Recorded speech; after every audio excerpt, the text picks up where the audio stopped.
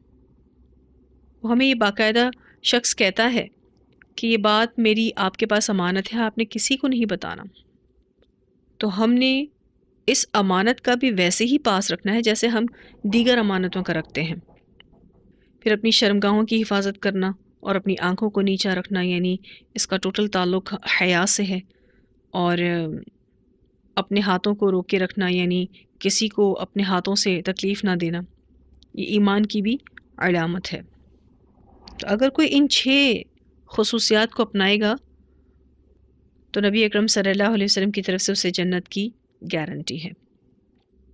اگلی حدیث، حدیث نمبر 31، عن حمزة بن عبد الله بن عمر عن أبيه رضي الله عنه قال كانت تحت امرأة أحبها وكان عمر يكرهها فقال عمر طلقها فأبيت فذكر ذلك للنبي صلى الله عليه وسلم فقال أطع أباك وطلقها۔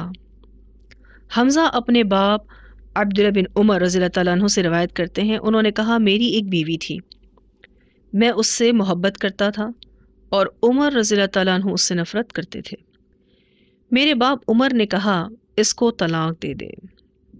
اب آپ یہاں دیکھیں تو اس حدیث میں حضرت عمر اپنے بیٹے سے کہہ رہے ہیں کہ اپنی بیوی کو طلاق دے دے۔ عبداللہ بن عمر کہتے ہیں کہ میں نے انکار کر دیا، تو انہوں نے یہ بات نبی اکرم صلی اللہ علیہ وسلم کو بتائی، تو آپ صلی اللہ علیہ وسلم نے فرمایا اپنے باپ کی فرما برداری کر اور اس کو یعنی اپنی بیوی کو طلاق دے دے۔ اب آپ اس حدیث میں دیکھ رہے ہیں کہ نبی اکرم صلی اللہ علیہ وسلم نے بھی حضرت عمر کے بیٹے سے یہ کہا کہ اپنے باپ کی فرما برداری کر، کیونکہ باپ بھی تو آپ دیکھیں حضرت عمر جیسا باعمل اور دیندار، اگر بہو بے دین یا بدعمل ہے اور سسر حضرت عمر کی طرح باعمل اور دیندار ہے، تو سسر اپنے بیٹے کو اس کی طلاق کا کہہ سکتا ہے۔ اب یہاں پر آپ دیکھیں تو اس حدیث میں صرف باپ کا ذکر ہے، لیکن ماں بھی اگر ایسا حکم دے تو اس کی بھی یہی حیثیت ہے۔ اب اگر کسی باپ نے اپنے بیٹے کو اس طرح کا حکم دیا بھی ہے اور بیٹا یہ سمجھتا ہے کہ باپ کا یہ حکم دینی اور اخلاقی بنیادوں پر بالکل صحیح ہے، تو اسے چاہیے کہ وہ اس حکم کی تعمیل کرنے میں دیر نہ کرے، کیونکہ بے دین عورت سے خیر کی کوئی توقع نہیں کی جا سکتی۔